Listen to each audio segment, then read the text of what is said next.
Jeff Bezos has lost about $62 billion? Let's find out. Everyone's talking about how rich people are getting richer. We've rarely seen people talk about rich people losing money.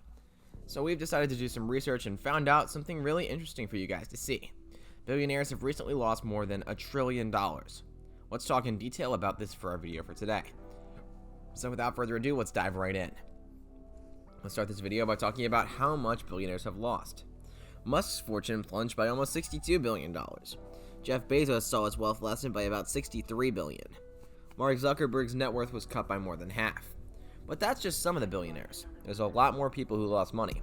So basically, all in all, the world's 500 richest people lost almost $1.4 trillion in the first half of 2022. A dizzying decline that marks the steepest 6-month drop ever for the global billionaire class. It's a sharp detour from the previous 2 years if we think about it.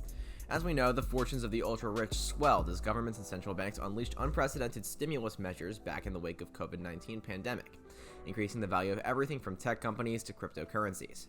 And now that the policymakers are raising interest rates to fight the highly elevated inflation, some of the highest flying shares, and the billionaires who own them, are losing altitude fast. Tesla has also had its worst quarter ever in the 3 months through June, while Amazon plummeted by the most since the dot-com bubble burst. Although we've seen the losses piling up for the world's richest people, it's kind of a good thing if we think about it, as it only represents a modest move towards narrowing wealth inequality. However, despite all of this, Musk, Tesla's co-founder, still seems to have the biggest fortune on the planet, at $208.5 billion. While Amazon's Bezos is second with $129.6 billion net worth, according to the Bloomberg Billionaires Index. Bernard Arnault, France's richest person, is third with a $128.7 billion fortune, followed by Bill Gates with $114.8 billion, according to the Bloomberg Index.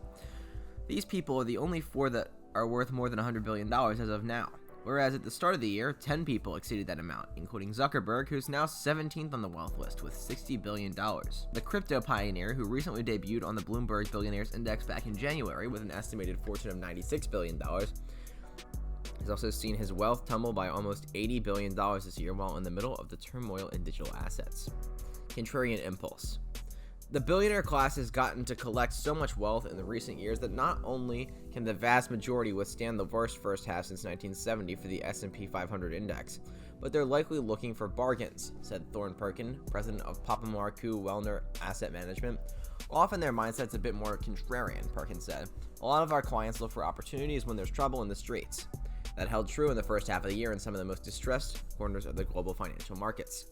Vladimir Potanin, Russia's wealthiest man with a $35.2 billion fortune, acquired Societe Generale SA's entire position in Rosbank PGASC earlier this year amid the fallout for Vladimir Putin's invasion of Ukraine. He also bought out sanctioned Russian mogul Oleg Tinkov's stake in a digital bank for a fraction of what it was once worth.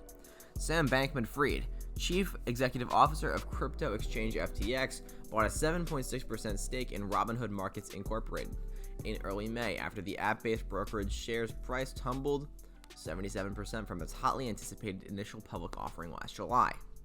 The 30-year-old billionaire has also been acting as a lender of last resort for some troubled crypto companies.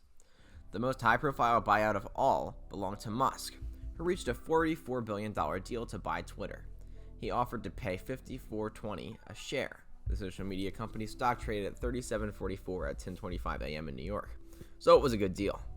The world's richest man, Elon Musk, said in an interview with Bloomberg News editor-in-chief John Micklethwaite last month that there are a few unresolved matters before the transaction can even be completed. Can it even take place? Since Elon keeps pushing this behind, sometimes he doesn't give a reason and sometimes he tends to blame the ratio of fake accounts. There's a limit to what I can say publicly, he said. It's somewhat of a sensitive matter, Elon said when asked about the Twitter transaction. Anyway, this wraps up our video for today. What do you think about it? Do you know what's happening about the billionaires, and do you think it's well deserved? Let us know in your opinion in the comments down below. Be sure to leave a like on this video and subscribe to the channel while you're at it. Thanks for watching, and we'll see you next time.